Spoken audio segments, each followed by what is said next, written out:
Welcome to the Content Podcast, Conversations with Silicon Valley's Creatives. I'm Daniel Garcia, your host and the cultivator of Content Magazine, published by SV Creates. This episode of the Content Magazine podcast is brought to you by Bonfire, a Silicon Valley digital agency building elevated websites for ambitious brands. Find out more about Bonfire at bonfire.com. This episode of the Content Magazine podcast is a little bit different. It's the full audio interview that I conducted with Corinda Wong and Brian Corbett of Gensler about the Los Altos State Street Market project. Corinda is design director and senior associate of Gensler, and Brian is the studio director. The Los Altos State Street Market project was led by Los Altos Community Investments, with founder and principal Anne Wojcicki of 23andMe. She envisioned transforming the space into a vibrant community hub and the extension of the Los Altos Farmers Market. Brian and Corinda were the lead designers to draw from their own experience to transform the dormant structure into a welcome, flowing, gathering place, which is now the modern food hall known as Los Altos State Street Market. Special thanks to Managing Director of the Los Altos Community Investments, Robert Hinman, for putting this interview together. How did you get started in interior design? How did that come about? From the very beginning? Like your first steps. My first steps, oh my goodness, going back. It started by taking a career test in high school. Oh, cool. Yeah, so architecture came up, or engineering or accounting. So my father said, you would bore yourself to death going into accounting, so choose something else. Yeah. And so I just took a shot. I actually didn't know what interior design was. It was closer to home in terms of college compared to architecture, so I went for that. Which college was that? That was in San Jose State. Okay. So I was very lucky. When I was in high school, we had an architectural firm that was actually sister companies with the high school. And so, with Group 4 Architecture, I started, somebody taught me how to use a scale. I just compiled things. I ran blueprints, and that started sort of my at least foray into architecture and design. I didn't do a lot of design back then, but that started it. Yeah. Yeah. And then how did you get to Gensler? Oh, simply, let's say I worked in San Francisco for one design guy for years, for maybe 8 or 9 years. I was then kind of part of that whole slump in terms of work slowed down in the economy in the 2000s. It was like the, yes. And so I actually took some time off, explored floristry for a while. And I had a friend who lived in her bunker, worked for Gensler in accounting. I wasn't actually looking for a job, and she said, hey, just give me your resume. Yeah. I said, okay, here it is. I got a call maybe 8 months later, very randomly, from Kevin Schaefer in San Jose, and said, hey, why don't you come on in and let's talk? We talked for maybe 2 hours with him and, the design director at the time, John Scoofus, and I wanted to come work for them. They were sort of this source of just a familial sense of what design could be. Yeah. And it kind of brought me back to San Jose, where I started my schooling, and it was great. Yeah, cool. Good. What about you, Brian? What's your... So for me, I was always into art as a kid. That was kind of like, how you have like a clique when you're in school. I was in the art clique, I think. Yeah. And I was always into building. So like whenever we had like the homecoming parades, I was the one building the floats or leading that team. I just I was drawn to that, and similar to Corinda, I took a test in it's like 11th grade, career ideas, and it was either an architect, engineer, or a psychologist. Everyone says I could be a psychologist. I have that personality, I guess. But architecture, it just always kind of seemed like where I wanted to go with things, and like instead of just going strictly art, I wanted to kind of take it to the built environment. So I went to Buffalo, University of Buffalo, for my undergrad program, which is a great school. But what was most interesting about it is, I don't know if you know much about Buffalo, but it's in the Rust Belt. It used to be a booming city. It was the second biggest city in New York State, right behind New York. And it was empty because the economy dropped out in the 60s. So it was this kind of like amazing big city that was, not very populated. So much of the projects that we were doing and the thought was around revitalizing the city. And I really developed a passion for cities at that point in time, because I grew up in the suburbs of New York before that. So eventually, when I went to grad school, I applied to Columbia in New York, and I lived there for many years. And that was a great program too. I learned a lot, a little bit more progressive than that school. But in my final year there was 2001, 9/11. Tough time to be looking for a job, Yeah, graduating totally.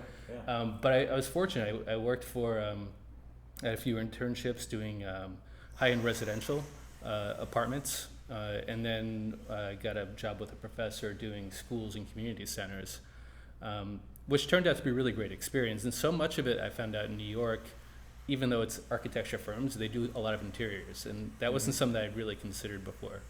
Yeah. But eventually I married my wife, who I met in grad school. She's from San Jose, Okay.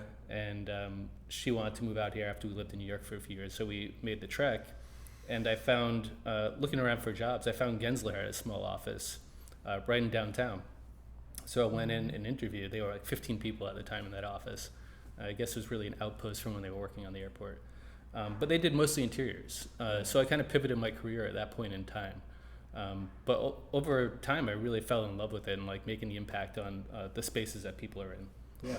So then you were kind of going more the traditional architecture route, and then kind of came into interior design by working in Gensler and kind of doing that. Is that? Yeah, I mean, we still do architecture as well. Yeah. I've worked on both of them, but particularly at the time when I joined Gensler, when it was 15 people, kind of the focus of the office was interiors. So that was definitely a pivot.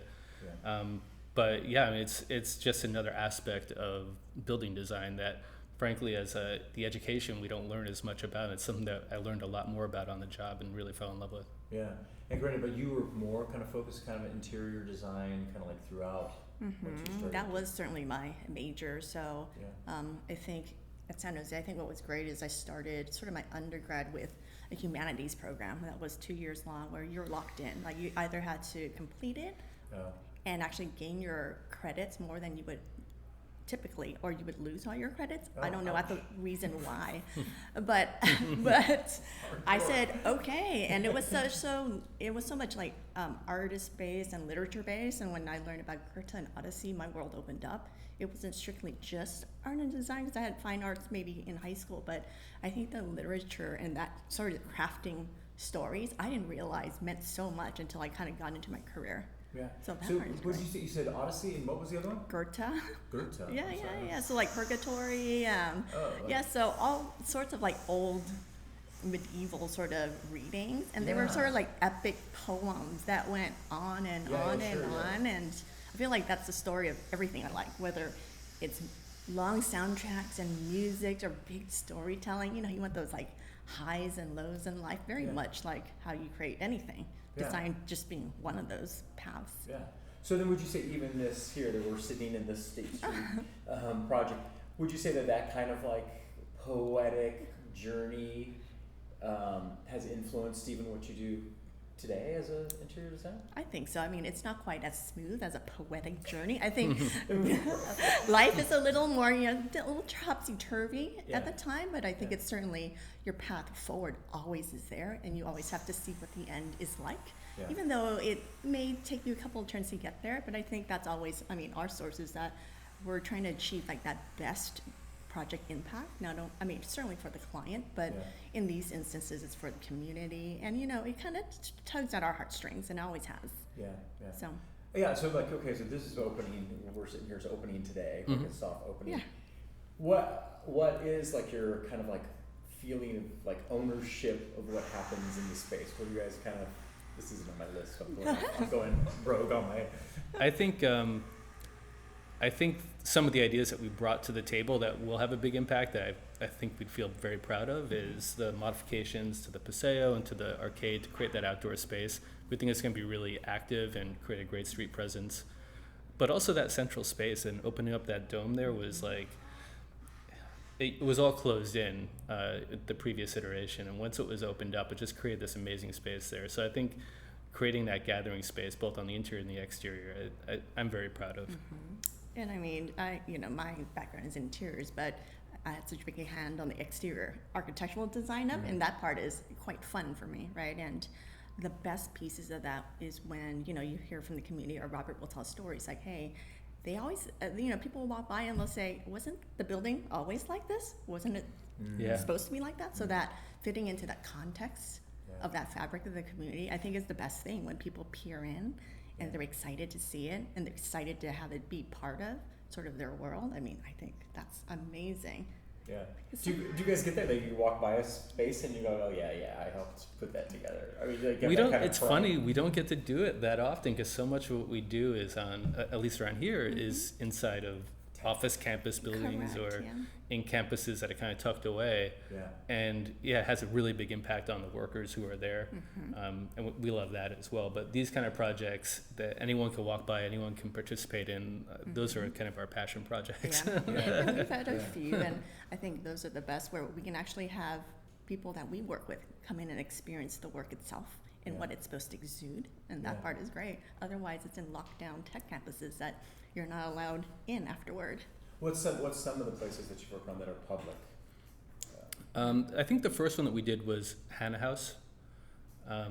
Yeah, that was actually a similar project in some respects, in that it was the old Varsity Theater that later became Borders and then sat abandoned for many years. But repositioning that as a co-working space, and then they were able to get a partnership with Blue Bottle. So again, kind of that partnership with working and a high-end retail and really coffee draws people together, and then reactivating that courtyard was that felt really good as well. And every time we go by there, that place is packed. Mini Boss is the other one that we did. Mini Boss is super good.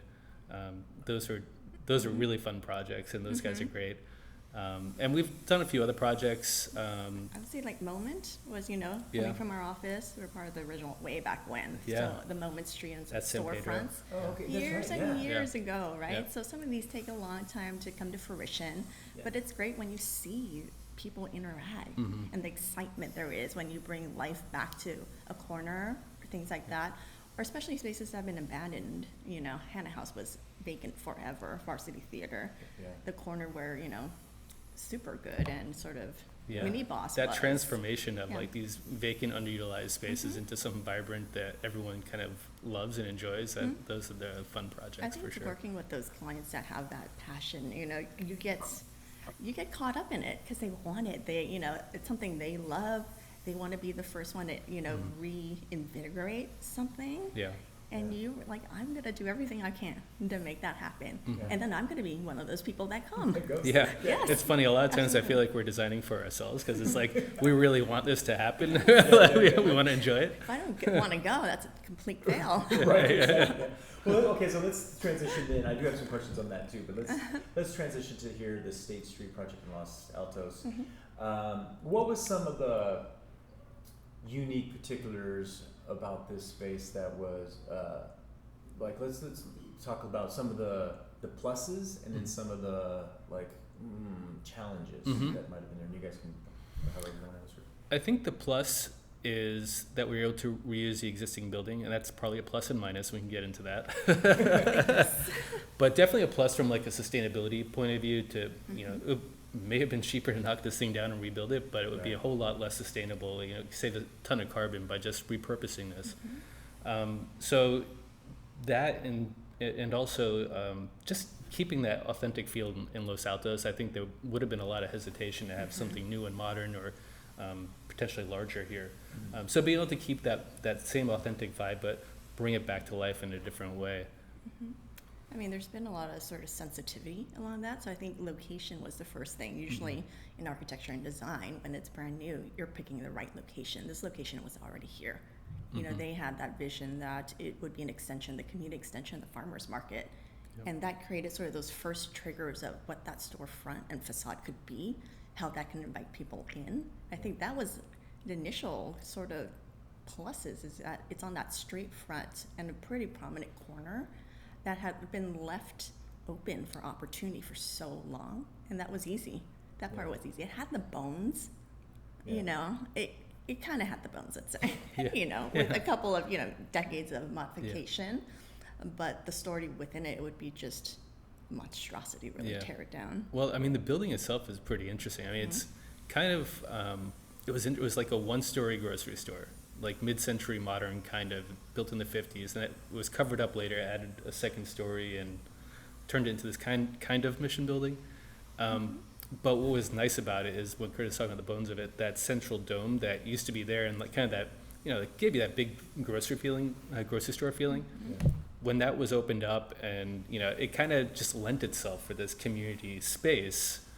So I think that was something that definitely worked out well for the project. Would you say so in the beginning of the project, at what level were you guys kind of brought in? Was it like the developer said, hey, I have this bill, I want to do something with it, and then you guys kind of even help them kind of like define that, or was it more I want to do a food court? I mean, that's They knew that they wanted to do a food hall and probably offices upstairs. Okay.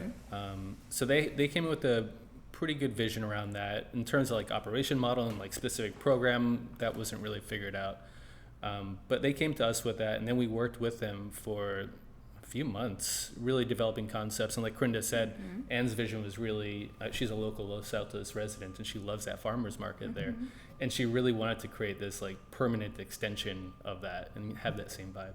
So a lot of the concepts revolved around that. Yeah. Well, it's also a multi-generation kind of little city, a little township here. So it was really being able to create space that, 3 generations, from your newborn babies to your grandmothers to your grandfathers and to your, after work happy hour that everybody can come to. Somewhere where after baseball games, I remember, she was saying that everybody can actually go and have food together. Yeah. And that was a missing piece to Los Altos. Yeah. So it's kind of interesting. I mean, as you guys talk, I mean, I don't think that when I think of interior design, right, or architecture, I think of like, they're creating a building because it's going to be a building where somebody, property owner and businesses are going to make money. Yeah. But what you guys are talking about is very much about, it seems like the connection, like placemaking. Yes. Absolutely. So is that something that had always been in your education and that kind of stuff, or is that something that's developed over time? And what's your own kind of like philosophy of your role in that process? It's definitely part of the education, at least within architecture, and definitely what I was doing in Buffalo. So much was around like trying to make place there. In this project, I mean, it was definitely a focus. And Robert, our client, he's very into placemaking as well, and we had very shared values on how this project could come to fruition in that sense. So in my education, it wasn't part of it, right? I was interior design, so it wasn't about that exterior kind of visual node. It was much more inbound. So a lot of this, I think, came from just being at school in San Jose State, watching that city kind of stand still for a long time, and being part of Gensler for 14, 15 years, and watching the city actually start to come alive and the impact that we can have slowly. It took a long time to make very small steps, but you could see sort of the big impact it can make. And we're in this sort of forward run. I think that's the momentum that I've gotten from placemaking, was seeing it kind of working in the middle of it and watching it and being a part of it when we could. But I think even before we were awarded the project, when we were competing on it, we developed some sketches and some ideas of what might happen. A lot of it is actually what we ended up doing, but it was all around placemaking in the end. It was all about small modifications to the building that create activity. And so like the idea of widening the Paseo and making that an outdoor dining area, or extending the arcade and making that outdoor space. We kind of painted a picture really early on. We had a very clear idea of like what activities should go where. We had ideas around like a rooftop garden that the herbs would be used for of course that didn't happen, but some structural issues around that. Yes, absolutely. But yeah, I mean, it really was like, we had this like really strong idea, I think, around, it was all around placemaking more so than design initially. Then of course the design follows. Yeah.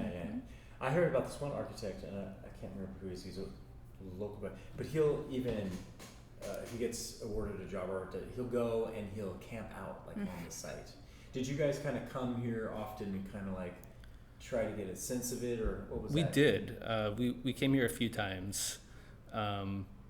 It was a little tough to get a feeling of, though, to be honest. I mean, the upper story that we're in now was completely gutted, so that was pretty easy. But down below, it was chopped up into all these multi-tenant spaces. It was a maze. Like you couldn't really assess what was what, or what it would feel like when you opened it up. And then the Paseo was just junked up with storage of like prior construction materials or something like that. So we really had to use our imagination of what it could become.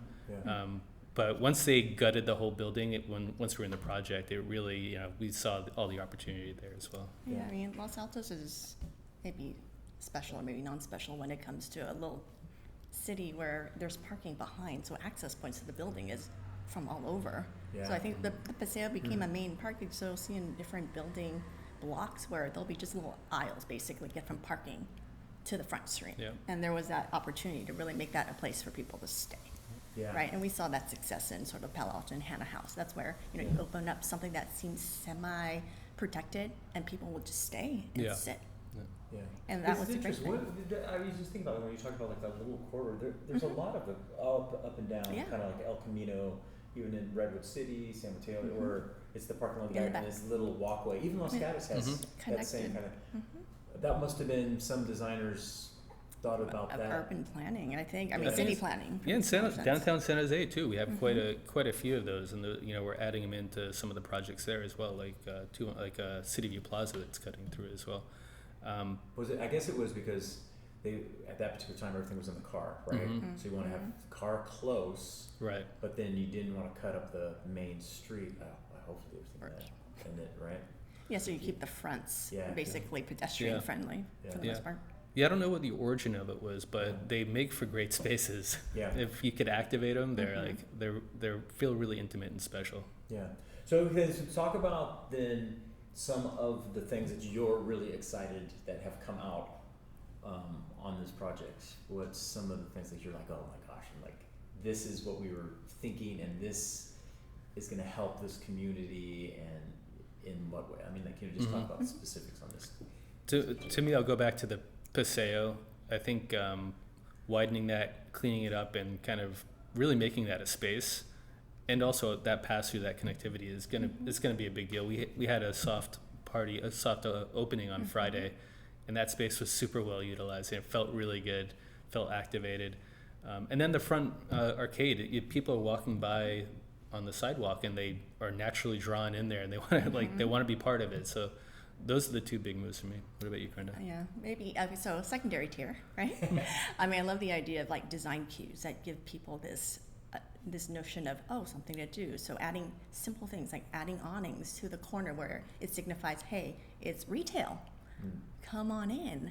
You know, just from the storefronts itself, they were punch windows. Like they were short, they were up from the ground, they were down from the ceiling. We, elongated it. Top ceiling to the floor. That's again, open up, come on in, and that visual cue. So I think those things, even with like the softer arch windows up on the arcade, I mean, all those little friendly notions that make it sort of, come hither and see what's going on. I think those are those design things that maybe people can't identify, but they're subconscious that when you see it, they take to an action. Yeah, that's a good point. There's a lot more transparency as well in the building. Yeah, the more openness, connectivity. the windows, and then the arcade is that what you call it? That's kind of like the overhang that faces the street. Is that So that we're calling the arcade the one on the ground level where it's pushed back, and then on the second level there is that kind of exterior walkway that goes all around. And originally that was like a hallway to connect outdoor office. It's kind of like a multi-tenant corridor. Like a hotel. Yeah. Yes, So now like it's a more like motel. now it's a balcony for those arched windows. A lot of those open up and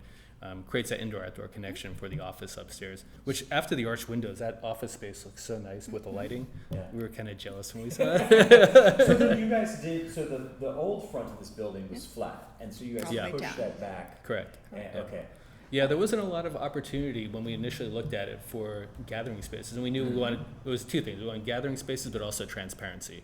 Yeah. There was not a lot of transparency into the building before, and we knew that if we wanted this to be that extension of the farmers market, we need to get it as transparent as possible. Going back to your question before about one of the things that, like, maybe a negative, something that didn't work out, what we really wanted to do is have that the glazing in that arcade that goes into the bar and the food hall to be operable and openable. Yeah. We had some issues with health department, of course, not allowing that with the open kitchen, so we weren't able to go that route. But it would have been that much better. Well, even San Pedro Square Market, right? It has Exactly. those big roll-ups. Somehow they're like the last ones to get that through. I don't know how they pulled that off. Yeah, we always wonder. Yeah, you have to deal with the different codes. Yeah. Well, actually, we should talk about that. What is from like that would have been a great, and like you're talking about having like a rooftop garden that could be utilized. It's the sustainability of that. Yeah. And stuff.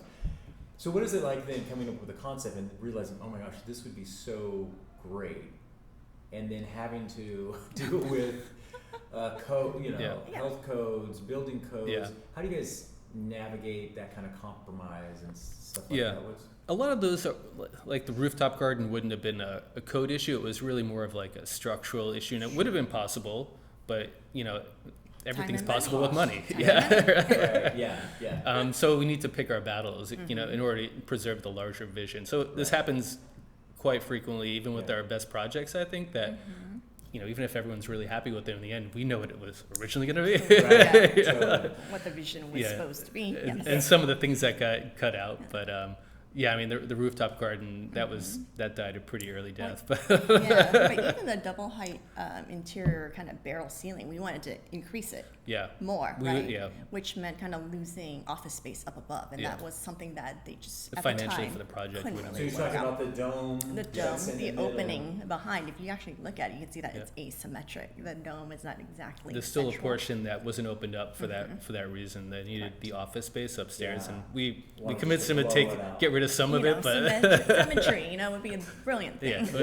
And we also wanted the skylights up there are all existing, so they're kind of a little bit random. Correct. We wanted a full new glass that dome. Would be beautiful. Yes, things like that. We had some big ideas for that. Yes. But I forgot about that. Yeah, that's kind of crazy. I mean, that must be a little frustrating. But then for the creative process, then, right? I mean, kind of like the great things about when you're doing creative, like you can dream, but then sometimes restraints are good. Do you find having those kind of code, budget limitations, and those kind of things, then cause you to kind of be challenged in thinking outside the box and stuff? And how did that work on this project? Well, so one of the things, for instance, in order to convert this, kind of office building and small retail building into an assembly space, we had to structurally upgrade the building for a seismic. Very significant work, actually, and investment that went into it. But all around that dome, for example, there's a moment frame, which is like a rigid steel structure to reinforce the thing so it doesn't move around. That meant new columns all around in there. So part of our challenge was, how do we make these feel okay and not stick out like a sore thumb where everything else is wood posts in there? So we actually designed the food stalls around them, and they're integrated into each of the food stalls, which I think it kind of developed the aesthetic to a certain extent. Of the bar, for example, is a very black and steel overhang and all that. It's actually cantilevered off those columns, so it feels very integrated. So those are some of the ways we deal with that. Yeah, that's kind of cool. I mean, we're given, when you're doing any kind of food facility, you're talking about major MEP systems, which means, attaching to the ceiling in some regard. So we started with super low ceiling, kind of around the perimeter as is, and when you start adding stuff for air, for electricity, everything, it just starts to lower everything down. It was a building that wasn't made to do this. Office building, you hang lights, that's about it. But everything else, you'll see that you get lower ceilings because you have to actually put in everything that supports a big kitchen. You have to have the hood for the absolutely. Those kind of. And that's the other thing that's a challenge too, is when you have all the dispersed food elements, the food stalls. All the infrastructure needs to go to all of them. It's a bit of a maze. Yes. The contractor and our design team did a really good job trying to coordinate it as much as they could, but it's a challenge to do that. And trying to be smart, do we actually need hoods everywhere? So you'll see the the bar toward the front of the building, furthest way from the back, that doesn't have any hood element. So we didn't have to drag everything up to the front. So some of those decisions, just to be smart about triggering. We intentionally put the kitchen underneath that part that we couldn't open under the dome, because all that stuff could be sealed behind a wall. You wouldn't really see it. So to Corinda's point, where those food stalls were located, very strategic, and a lot of it had to do with feasibility. Well, that's what I was just thinking about. If you take something that originally was a grocery store, so there is some plumbing because they probably have refrigeration and stuff, but then it was an office complex. If you're putting in restaurants, you're gonna have to have sinks, all that kind of stuff, everywhere. and plumbing, and then water has to flow, and you got venting, There's a lot of bathroom, all this stuff. There's a lot of trenching of the concrete slab and doing a lot of work under there before anything got built. So it's interesting. I mean, so doing architect and interior design is a different creative, because you're having to deal so much with not only the physical world, but you have restrictions for safety and all that kind of stuff. It's a pretty fascinating. We always think that it's you have to be a great problem solver to be in this business, right? Because it's not only the creative, but you're saying, you're linking in it. So it's truly applied design, which is different than fine arts. Yeah. Do you guys do anything on your own, kind of like in a fine art realm? Because you said you were like I don't do much art anymore. I play music, but I get my creative joy out of music and the work I do. Not really fine arts, but I mean, I've always grew up having kind of food being so much part of my culture, and I did, floristry for a stint, which is, very visual, and I have this slight obsession with plating food, right? Oh, cool. Very much so. It's sort of like, how the eyes kind of entice the spirit and that craving, very much like what actually design is about. So it just kind of runs through. Yeah, that's cool. That's cool. Then what do you guys? Where do you find inspiration for designing a building like the State Street? A lot of it is experiences, I think, and like going to visiting as many places as you can, whether it's overseas or even locally, and just gathering those experiences and keeping an eye out as you're there. What do you like? What feels right? And trying to, you have like a deep memory of these experiences, that like you need to draw back on. I always used to tell people that it's great when you experience things and then it could become slightly fuzzy, because then you would not ever mimic something, but you would create sort of that feeling that it mimicked in yourself, like what you remember of it. So it's great to be slightly forgettable and forgetful sort of in this world, right? Because, and we're from a different generation, we don't, which I love, right? It's different than, looking at Pinterest and collecting images now, which, a lot of design starts that way, when you're a little older, you've gone a few more places, you rely on other things, and usually those things aren't completely visual. They're, they're experiences or literature, or, even songs. It paints a picture or a feeling that you might want to bring into sort of what you create. Okay, so then for you, Brian, this building, if you were to pick a song every couple minutes that would fit for this building, and then Corinda, for you, if you were to pick a flower to fit for this building, what would you guys? I'll give you a second to think about that, because that's a great question. I need to think about that. That is a great question. I wish I would have done a playlist for this.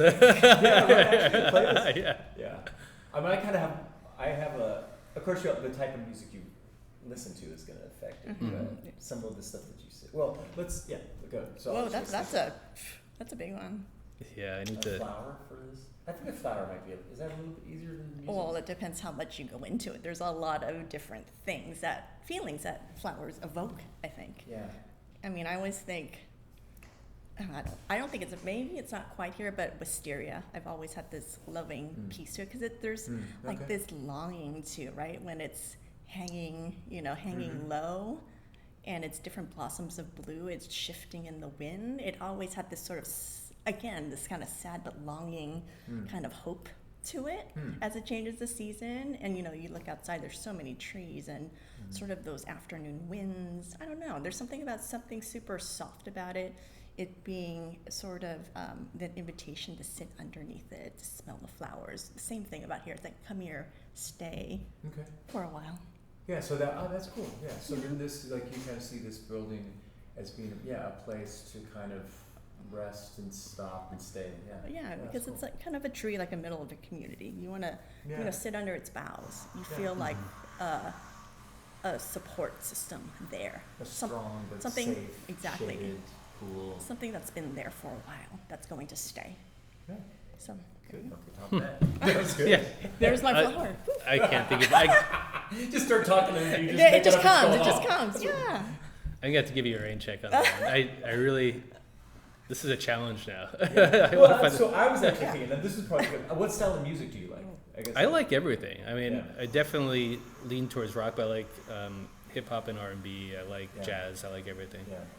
Because I was thinking, because I know that some of the inspiration was Santa Barbara, right? For like in the tile work, and we can talk about that in a second. So I was thinking very much like I do get kind of like the Eagles feel Hotel from California. this kind of, right? A little bit of that. Yeah. But just because of the Yeah, it's interesting because it's not. I was thinking that too. It's not strictly Santa Barbara, right? Because it's still Los Altos, right? Yeah. It's got a little bit of aesthetic influence from that, but yeah, Los Altos is a quirky place. So I'd want to find like find the right You song. have a lot of quirky Yeah, sounds in your I do have a guitar. lot of quirky Maybe, Yeah. you ever listen to Michael Frank's? songs. Mm-hmm. You know, like the pops like, well, that's this cool jazz, but it's got kind of weird, quirky lyrics. Yes, I could see that. I could kind of like, Yep. this is definitely, you would want to roll up in a Yeah. convertible. Yeah. Yeah, and this is this place is intended to be casual. It's not, it Yeah. shouldn't be too serious. It's not going to be like a crazy party vibe. It's going to be a great place to hang out, so it should be some kind of chill. Yeah, it's got that vibe of, and Los Altos I think has that vibe too. Very It's- much in some ways it's kind of classy, upper classish, especially Yes. from an East Side boy from San Jose. Like it's Yeah, yeah. like Yes, the rich fancy. folks. Yes. But it's still casual, so it's still someone in a button-down shirt, Exactly. khakis, and Birkenstocks. Yeah, right. exactly. And I mean it's a challenge too, because it's not intended just for one demographic. Like Yeah. Mini Boss, like that's like kind of clearly Yeah. one Yeah. demographic. This is really intent to cater to all Generations. ages, anyone around. Right. So Yeah. it needs to be something that's totally inclusive. Well, and even the chefs that come by, they have their big restaurants, right? They Yeah. have their Michelin stars and James Beard, but when they come here, they're doing tests. They want to create again, and they're doing their smaller ventures and casual and, going back to their roots and, testing things that maybe haven't quite gone there before. Yeah. And so I think that part is great. I mean, it's all that casual piece of it that they can Yeah. try it again. So it's Silicon Valley innovation. It Yeah. is in a Yeah. way, Yeah. It's, What's then? What are some of the design elements that are here that make this place unique? The tile. There's like 40 different tiles in this space, and that was something that Anne really wanted. And as you walk, it's almost something to be discovered throughout the space. That's what we're And that's something like we selected some of it. Anne had a hand in a lot of it. There, like, so many people had had their hands in selecting tiles, so that's kind of a cool feature. Yeah, I mean, and some of it, she wanted actually to reuse a lot of tile that she did in her project. So that was also a bit of Yeah. a sustainability, like parts and pieces. I'm like, what are you gonna do? You have one box of this, one box of that. It's not enough to do. Yeah. But we would. Well, I didn't, but they patched work some of it, Yeah. and because of that point, and it's in a way, it's a great story, right? It's kind of not It's wasting. personalized. Very aspect much to to it, her, Yeah. and that was her full passion was tile work Yeah. and tile selection. Yeah, I think the other thing, I mean, the arch windows I think are really cool. They really brought this building, I think, closer to what it wanted to be. Yeah. But from a furniture perspective, we partnered our client here, Los Altos Community Investment, with Terramiko Yeah. down in San Jose. And they brought a lot of interesting stuff. They have like reclaimed bowling alley wood tables in there too. So they really made it a feature to try to use a lot of reclaimed wood and like interesting kind of installations throughout the space. Yeah. I mean, it's part of that. Ben Henderson, who I worked for Yeah. us first, so Yeah. he came in. Yeah. Geez, after we introduced him, 2 years ago, Yeah, it was maybe, like 2 or 3, and Robert yeah. brought him in to do a lot of hand painting of the signs. Yeah, and In fact, the slides, right. I love the work that Ben does, and he definitely. We had this vision of like his style of his Yeah. hand painting and hand lettering, Yeah. how that would fit really well here, and we're so glad that they hired him because he's been adding a lot of cool features throughout. Yeah. Yeah. And it's years later, you never knew. Yeah. Yeah, I know, right? Yeah. Yeah. So, like, what is the time frame, just in general, from starting the project to today, or this last week's soft opening? What's the time? How many This years? went on for a while. Are we counting the pandemic as a true year? Yeah, Oh, that that's Yeah. right. it's asterisk still year. yeah. I Yeah. mean, we started in what, like I think we met him in 2017. 2017 is Yeah. what this Like is. I four. don't even know what this Yeah. is. 2021. Well, yeah, it's about Yeah, 4 we years. went right? really quickly through the design phases. It was a little stressful.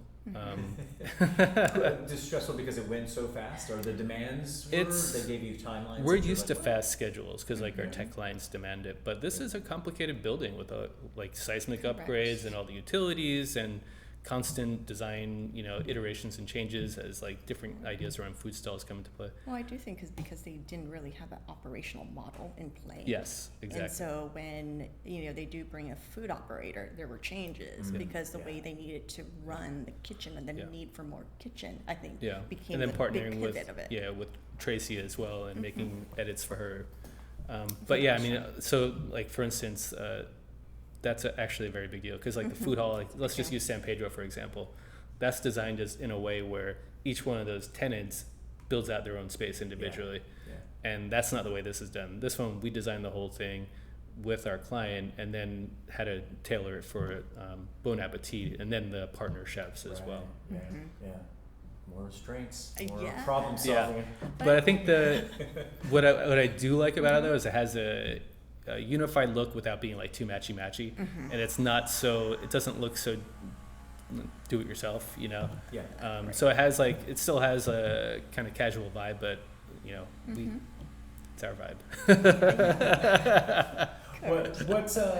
What's for someone who's like, I'm doing this right now, so I'll just for someone who's like redoing their kitchen. Oh my goodness, yes. What's some design guidelines? Oh my gosh. Well, it should be functional first, right? I always say that. So, I mean, like height of countertops. I mean, in your home, it's nice if you're super tall. You can actually adjust that. I mean, commercial, you don't have that luxury. there's one standard height. Yeah. There's law, yes. And I think what you always think of, where you want your focus to be. What the first thing your eye wants to go toward, right? Yeah. Is it the hood? Is it the backslash? Right. Is the importance the island where everybody gathers? I think making those first initial choices can define what your other selections are. Nice. Yeah, I think that's to me, I was going to say storage so you can keep it minimal. Hide everything when exactly. you can. Okay. Keep it clean. Now, for you guys individually, what's your kind of personal, your philosophy for design, and then your philosophy of how you run your life and your outside of Gensler world? Ooh, I want you to go first. Well, I think what I loved about interior design and I think love more so each year I work on it is, as opposed to when I was in architecture and working strictly on buildings and in school, is so much around the form and like the big impact on the city and all that. Whereas these projects, it's really about designing for human experience and designing for people on a much more intimate scale. And I think that's where my focus of my profession has gone. And that's where my interest is.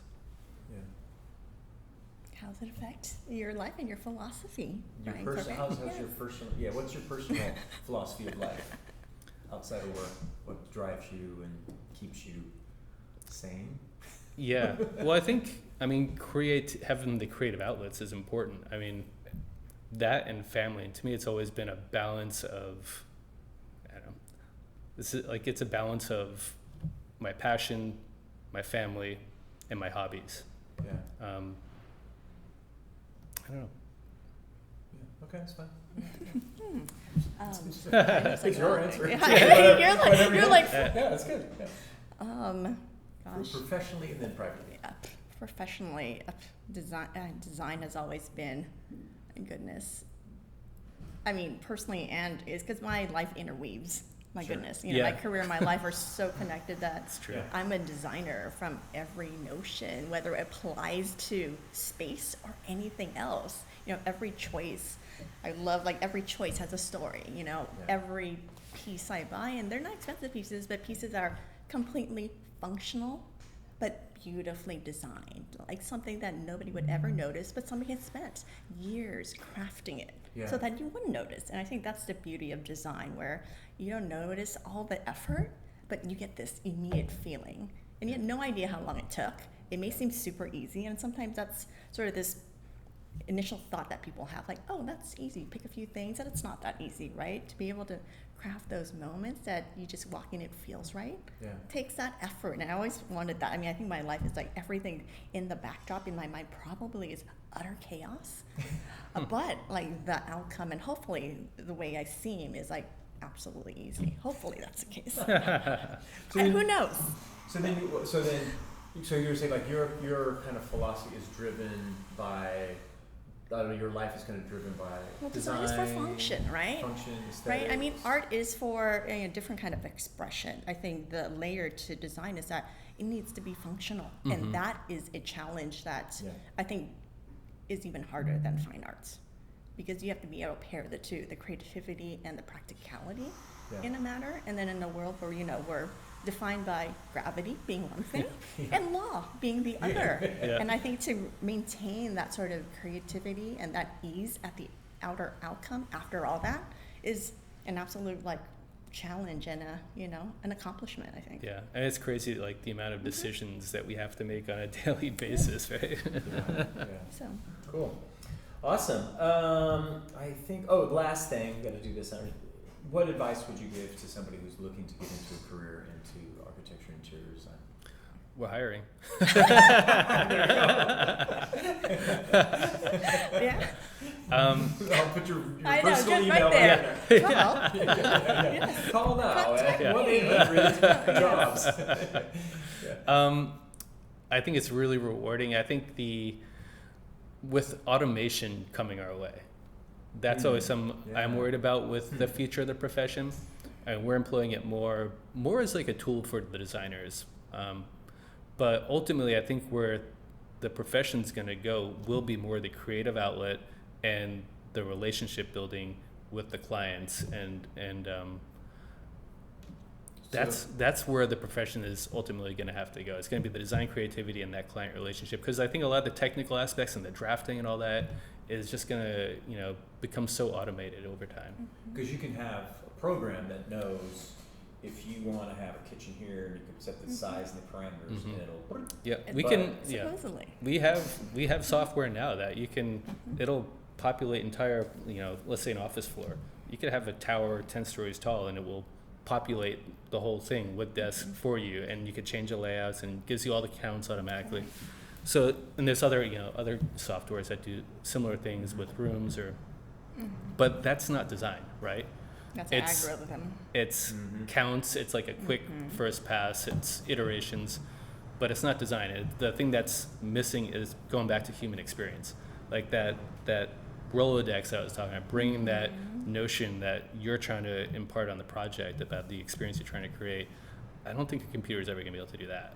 And I think that's where anyone who's interested in profession really needs to be thinking about that. It's always going to be about human experience. As opposed to the more technical aspects in terms of drafting and drawing and computer modeling and things like that. Yeah, cool. On my side, it's the oozy-goozy side of design, right? It's kind of like the oozy-goozy side of design. Yes, because you're passionate. Yeah. You want to come in, you want to do something creative. And we're part of a few small percentage where things get built. Like there's an actual object, a thing that from your brain comes out.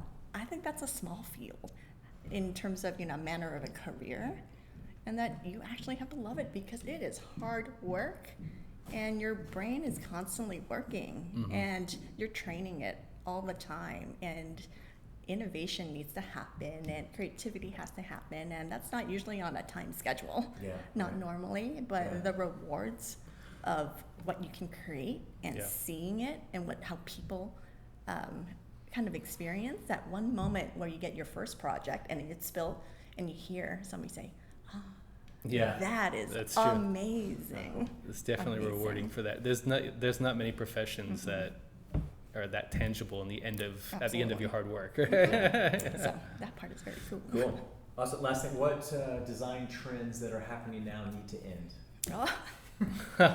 Ooh, oh my God, the pink. Mauve. Yes, what I call the Floridian colors, the pink and the jade seafoam green. Yes. It'll come back, right? I mean, it's cyclical, like the scrunchie is back. I think it must be one of these things it becomes popular on Pinterest or something, and everyone does everybody grasps onto it, and geez. Yeah, we're aligned up. Once the meme hits Facebook, my kids say, once the meme, you already know it's over. Exactly. Or if Ellen, my kids always say, if Ellen mentions it, it's late, it's gone to the house. It's already it's reached the masses. Yeah. So the mauve, the kind of like the pastel-y Miami. Exactly, right? But I mean, there's also a lot of industrial fields. I feel like it needs a new breath. Yeah, it's true, because for so long it's like past 10 years or so, it's been all like reclaimed wood and like the kind of hipster look throughout everywhere. It's in tech campuses, it's everywhere now, right? It's bars, restaurants, and they all kind of have a similar feeling. So like really thinking about what's next. In fact, when we did Mini Boss, that was kind of that was actually the very specific intention when we were brainstorming with them. We're not doing paper planing again. No, like you've already done that. You've already done that. The big shell, metal shelves in the back. Let's go. Like this is it's like go 80s theme. Let's do neon. Right? Yeah, I mean, I think there has to be that intention of a new way of storytelling, right? There's mimicking of putting together visually something nice, but when you try to drive something different, it has to have a basis of a why. Sure. Yeah, so don't just do a new design element because Just it's a new because, design element. no. But start, like Just you a were saying fit. earlier, like start with the piece or the focus or the intention and then let them do it. I mean, design, Exactly. I mean, you know, Gensler and our design, it's like you already design with a purpose, right? What is the purpose first? And you can answer that question, every element should like feed back into that answer. Yeah. Cool. All right. Anything else you guys want to add in particular, even on the project or anything that I might have not have? I didn't focus like ton, but I think we covered it, and you know we got a lot of the elements. But if there's anything else that you think you need to say, want to say contractually with Gensler? Contractually. I don't think we did say anything contractually. But I would say, you know, when we came in, everything was kind of half demoed in kind of every sorts. You know, the piece where the restaurant went in, it was supposed to be a burger place that just, I guess they just stopped. Yeah, And this so, space we're in now is like completely right gutted, there. and like they had some of the construction materials in the Paseo, And but it was they all ran out of money raw. or something. And it And sat there like was- that for like 5 or 10 years or something. And there was no stair, it was just a hole. And the idea was that was going to be the climbing wall for Sergio. That was his like thing. And we thought, all right, that's interesting. Everything was just left open. It was crazy. And then, you know, like true HGTV, you know, you put on your little fog of what it can be. And then you blink, and with a lot of hard work and a great team. I think this is a long project, and the challenges were rough. So we had a great team. There's a big the team. beginning Yeah. and the end, and really to be able to tackle every piece of this, because it was hard. And we had a great client who their vision never changed. So their full force was to figure out how to do this, and we just had to be patient until they kind of figured it out. So that was great. Okay. What about? So you said there's some tiles that are hidden surprises, like what do you call them? What do they call them? Goose eggs or what? Do they call Easter eggs. Easter eggs, So is yes. there an Easter egg tile that people should be looking at? Gosh, I mean, they're hidden in some of the private spaces. So every bathroom is a little different. So if you go on a bathroom hunt, you'll see that they are different. Maybe that's a cute little thing that people can do. Yeah, Check all out throughout the exterior, bathrooms. each of the risers on the stair that we walked up, you'll see each of the tiles is different. There was A lot of time. a lot of effort went A lot into of time. That's the find thing. tiles. That's the thing that always like when I was in South Korea, I was so amazed at how they took all these kind of like different remains of things and samples of things, and then they turned it into their coffee shop or their restaurant, and it looked so cool. It was so like individualized. Yeah. And yet, I'm always amazed at that, like, because it's kind of like haphazard thrown together. Yeah. But it looks so good. Yeah. How do you do that as a designer? Like, I want to do that for when I said we're doing Yeah. a kitchen remodel. Yeah. We want it to be like personalized. We Yeah. want it to just be like we're gonna follow like this. I think it's a matter of probably composition and being like strategic where you do that and having like a strong base that's relatively neutral so that it can support that. Because if you did everything kind of custom like that, it'd be mayhem, right? Yeah. I don't know. I always tell people, you know, when you go into it, you always almost have a vision of what it is. It's almost like learning to, and a teacher taught me this years ago. It's like portraiture. When you draw something, you know, your brain will just make your hand kind of draw your memory. Yeah. Let's say your portrait, but if you turn it upside down, all you're looking is at form and space, and you're not mimicked to that memory. So the same thing. It's like you might have to look at the composition in completely black and white, so you're only looking at forms and space. And then you look at your tile just with color grouping, and that gives you, I think, just a better way to analyze or what things come together. I think that's a better way to craft it. I think the other thing that's interesting, I know we've had a color specialist come in and do some exercise with some of our designers, and they'll give them a color, they have to pick a color, and it's usually like a color they think is ugly. And then they have to pair it with another color so that as a combination, it feels great. And I think that's part of it too. Like there is no really like ugly color or ugly material. It's really about the context that you're putting it in. That's where, as designers, you can have a lot of power. Well, and I think design and color is kind of almost like food and smell. It's memory based, so, avocado oven, you might just hate that because that was in your oven growing up every day. Yeah. But I do think picking colors are sort of, things that exude an emotion that you pair together, that you have little stories for. And I think that's actually, people may not know that, but that's probably what they're doing. Yeah. Mm-hmm. Awesome. That was fun. Good.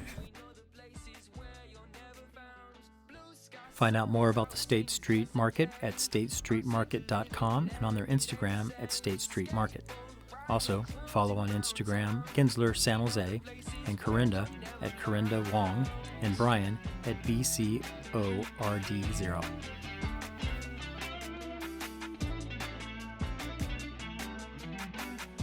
Thank you for listening to the Content Magazine podcast. Follow us on social media at Content Mag. Visit our website to become a member and help us to continue to tell the stories of the local creatives. This episode's music is 408 by Jack Pavlina. Find out more about Jack on his Instagram at Jack Pavlina Music.